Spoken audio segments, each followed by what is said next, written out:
Fala pessoal, estamos aqui para mais um vídeo. Meu nome é Arthur, eu sou analista de valores imobiliários e hoje a gente vai falar para Petrobras, nosso jogo rápido, né? Petrobras que essa semana foi ame ou odeie, né? Primeiro não sei o que, não serve investir em estatal, sempre falei que não era para investir em estatal, aí depois não, mas Petrobras veio com resultado fantástico. Cara, o que você precisa saber como investidor para sair dessa doideira aí, enfim, né, pensar que é uma pessoa racional de verdade. Bom, Petrobras, o resumo, eu vou alternar aqui, tá, entre a apresentação e o release, que o release tem as informações, mas a apresentação tem alguns slides bons. Então, qual que foi o resumo da Petrobras em 2020? Ela veio com um resultado muito próximo ao de 2019. Se por um lado a gente teve uma queda expressiva do preço médio do petróleo, né? Fala que durante o ano caiu bem mais que isso, né, e depois recuperou um pouco no final. Por outro lado, a gente teve uma evolução do câmbio, né, aliado a mais aí uma evolução operacional. Acabou que o ano fechou bem parecido para a Petrobras de 2019 em relação, ou melhor, 2020 em relação a 2019. Então, assim, considerando tudo que aconteceu, foi muito bom o resultado, né? Porque, enfim, o petróleo sofreu demais esse ano, né? E as empresas acabaram até o final do ano ali se recuperando muito bem.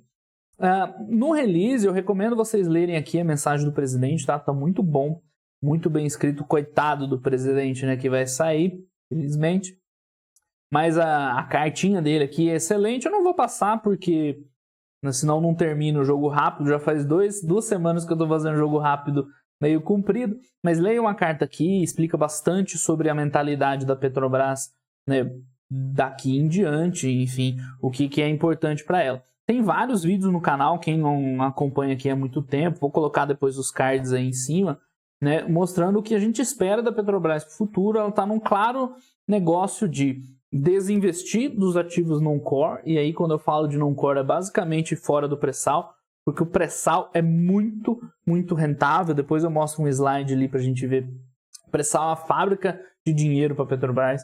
Então, para ela se tornar, ou para ela crescer, ela voltar a ser uma grande empresa, ela precisa vender tudo que não é exploração de petróleo, né, e até exploração de petróleo que não seja pré-sal, para acelerar o desenvolvimento desse ativo. É a melhor forma da empresa gerar valor para o acionista nos próximos anos. E eles vêm executando bem esse plano, né, recentemente.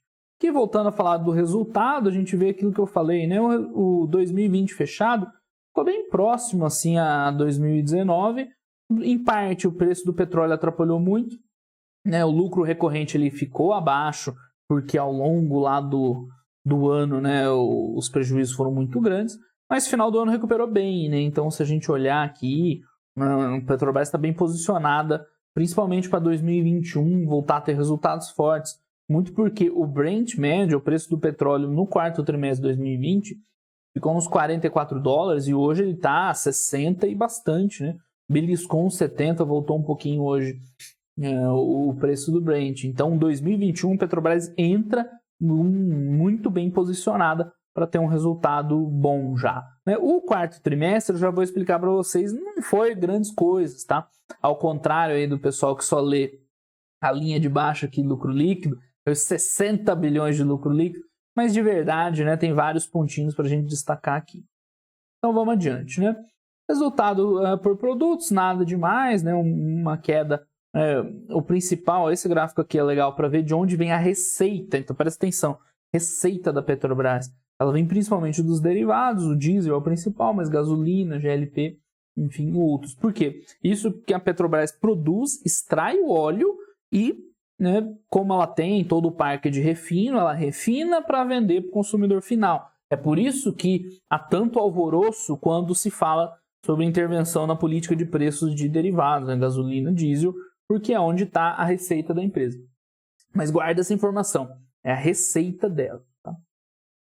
Um pouco de óleo ela exporta, um pouco porque a gente produz, alguma coisinha a mais que a gente consome, mas a gente importa um pouquinho também, porque na refinaria você precisa fazer um blend lá, então trazer uns óleos um pouco diferentes de fora, enfim. Mas ela exporta alguma coisa de petróleo. À medida que a produção de petróleo no Brasil for crescendo, quando ela for fazendo o ramp-up da exploração do pré-sal, principalmente, a tendência é que ela vire uma exportadora de petróleo mais importante, ou né, que ela venda às refinarias e aí, né, não precise alimentar as refinarias com petróleo, ela vai exportar, vai vender para fora. O custo dos produtos ele acabou que caiu um pouco também, claro, né? O preço do petróleo para baixo prejudica a receita, mas prejudica os custos também. Em relação à despesa operacional, aqui começam, né, as despesas extraordinárias, enfim, a gente vai ver mais depois, melhor aqui, né? Mas a principal destaque é o impairment. O que aconteceu o impairment? Eu acho que tem um quadrinho melhor. Eles explicam bem direitinho aqui, mas para resumir o que houve. No primeiro trimestre de 2020, lembra, primeiro trimestre, né, foi quando a pandemia, né, estourou. O preço do petróleo já vinha caindo e com a pandemia foi na lona, né, todo mundo acompanhou isso. Mas, na época, a Petrobras foi lá e provisionou não, tá? É impairment isso aqui. O que isso quer dizer? A Petrobras reavaliou os ativos que ela tinha e falou, olha, com esse preço de petróleo, esses ativos aqui não são mais rentáveis, eu não vou mais explorar, né, não vale a pena. Então, ela baixou do balanço todos os ativos que ela acreditou que naquela realidade não eram mais viáveis. Então foi um prejuízo grande, 60 bilhões de reais. Claro, isso aqui é baixa contábil, tá? Não foi despesa caixa. Então saiu esse prejuizão no primeiro trimestre. O que aconteceu no quarto tri? Olha, o preço do petróleo se recuperou, né? Eu já falei bastante disso. Aquele ativo que eu baixei lá no primeiro, agora ele é rentável. Então ela pode, muita gente perguntou isso na época, se a empresa podia fazer reversão de impairment, e sim, ela pode, tanto é que fez. Então ela reverteu o impairment de alguns campos de produção que com o petróleo de hoje e a expectativa para o futuro voltam a ser viáveis. Então o resultado no quarto trimestre veio tão forte, aqueles 60 bi, isso porque a empresa reverteu uns 30 bi de provisão que foi feita lá atrás e hoje ela avalia que é possível, inclusive é possível que o resto seja revertido também, tá? Mas como isso é despesa contábil, não tem efeito caixa, acaba que na nossa análise a gente tira da análise para ter uma análise mais limpa, né? Então, enfim, o resultado do quarto trimestre não veio tão bom assim. Esse é o primeiro motivo. Tem outros também. Então aqui a gente vê o EBIT, esse gráfico é bom também, o EBIT ajustado. A gente consegue ver que o preço médio do Brent ficou nos 44, lembrando que hoje está uns 60 e pouco, então voltou para cá. Então a tendência é que o primeiro trimestre de 2020 o Petrobras volte forte, né? Volta a ter um resultado operacional bom, tirando os não recorrentes. Porque a gente vê o EBITDA por barril, logo consequentemente, a gente consegue extrair o custo EBITDA da empresa, que está quase uns 20 dólares, né? Se ela vende a 44 dólares e lucra 25 de EBITDA, né? Lucra 25 de EBITDA, o custo EBITDA dela é na casa de uns 20 dólares por barril. Interessante, né? Aqui a gente vê o quanto uma empresa enxuta, tipo uma PetroRio, né? É quase metade desse custo aqui. Então, mesmo a Petrobras tendo ativos de alta qualidade no sentido de custo de extração, o pré-sal é muito barato, né, em custo por barril, você dilui muito porque ele é muito produtivo, mas como a Petrobras ela é muito grande administrativamente, é muito custo geral e administrativo, despesa pessoal, acaba que o custo EBITDA dela é relativamente grande. Mas ainda assim é competitivo, tá? Não é um custo EBITDA alto para a realidade mundial, não. A Petrobras já é competitiva nesse patamar e quanto mais ela vender esses outros ativos não core, mais competitiva ela vai ficar, com certeza. Aqui a gente vê o refino, é por isso que eu estou falando em vender refino. O refino ele é marginal, ele dá um mínimo lucro e tem pressão em cima toda hora por preço de combustível. Aqui se puxasse 2014, né, a empresa ficou dando prejuízo anos porque o governo estava segurando o preço de combustível e era 20 bilhões de reais de prejuízo, não era pouco. Então, o refino hoje, ele agrega pouco valor para a Petrobras, ela coloca aí 6 bi de EBITDA, para o tamanho da Petrobras é pouco. Ele é alvo de né, vontade, pelo menos, de intervir para segurar preço quando a coisa fica ruim, como está agora. E esse dinheiro podia ser melhor empregado acelerando o pré-sal, que é muito mais rentável que o refino. Então, assim, o pessoal fica bravo. Vários vídeos veio gente comentar, não, isso é bobagem, o refino, é importante ter refinaria, né? Mas, na verdade, ela vender tudo isso aqui e focar na exploração vai gerar muito mais valor para o acionista. Né? É retorno de capital, isso aqui é simples de investimento, né? Não é muito difícil de entender. Então, né, fica claro por que a empresa tem que tocar esse plano de desinvestimento para levantar grana e investir no pré-sal. Só para ilustrar, vou mostrar aqui o resultado de um campo só de petróleo deles, que é o de Búzios. Cadê? O exemplo do campo de Búzios. Cadê o geral? Será que eu pulei? Aqui. O campo de Búzios, ele tem, dos 10 poços com a maior produção anual, 9 estão lá. Então, eles produzem uma quantidade absurda. Né? Hoje, 23% do óleo da Petrobras vem de um campo de produção. Então, isso aqui gera muito valor, porque o custo de extração, quando dilui pelo volume produzido, fica muito baixo. Então, isso aqui é uma máquina de fazer dinheiro para a Petrobras. Produz muito óleo, o custo acaba ficando baixo e ainda tem muito potencial para expandir. Então, 2022 tem mais uma unidade de produção, 24 mais uma, 25 mais duas. Então, hoje tem 4, eu acho, 4 unidades de produção, né? FPSO e plataforma. Eles vão colocar mais 4 para aumentar muito mais essa produção, diluir ainda mais os custos e gerar muito valor para a empresa. Isso custa aqui esses 20 bilhões de dólares. Então, para a Petrobras, ela vai dar muito mais retorno para o acionista se ela vender refinaria, campo em terra, ativo de transmissão, transporte de gás, para focar nisso aqui, porque aqui ela vai gerar mais valor. Então, o segredo da Petrobras para médio e longo prazo é esse aqui. Tá? Então, o pessoal fica bravo e tal, mas infelizmente é a verdade. É melhor uma verdade dura do que uma mentira. Enfim, outro ponto que impactou o resultado da Petrobras, e esse pouca gente viu, porque a Petro ela mostrou o resultado ajustado, né? EBITDA ajustado e tal. Mas pós-EBITDA, no resultado financeiro, ela teve um resultado positivo de quase 20 bilhões de reais de variação cambial, bem grande. Então, como ela tem dívida em dólar, hedge, escambau, o resultado financeiro da Petrobras é impactado por câmbio, e esse trimestre foi impactado muito positivamente por variação cambial. Então, quando você vê um lucro líquido ajustado dela, mesmo o ajuste não está considerando isso aqui, tá? Então é mais um ponto que puxou o resultado da Petrobras, que não é corrente, vamos dizer assim. Essas empresas eu prefiro olhar o EBITDA logo do que lucro.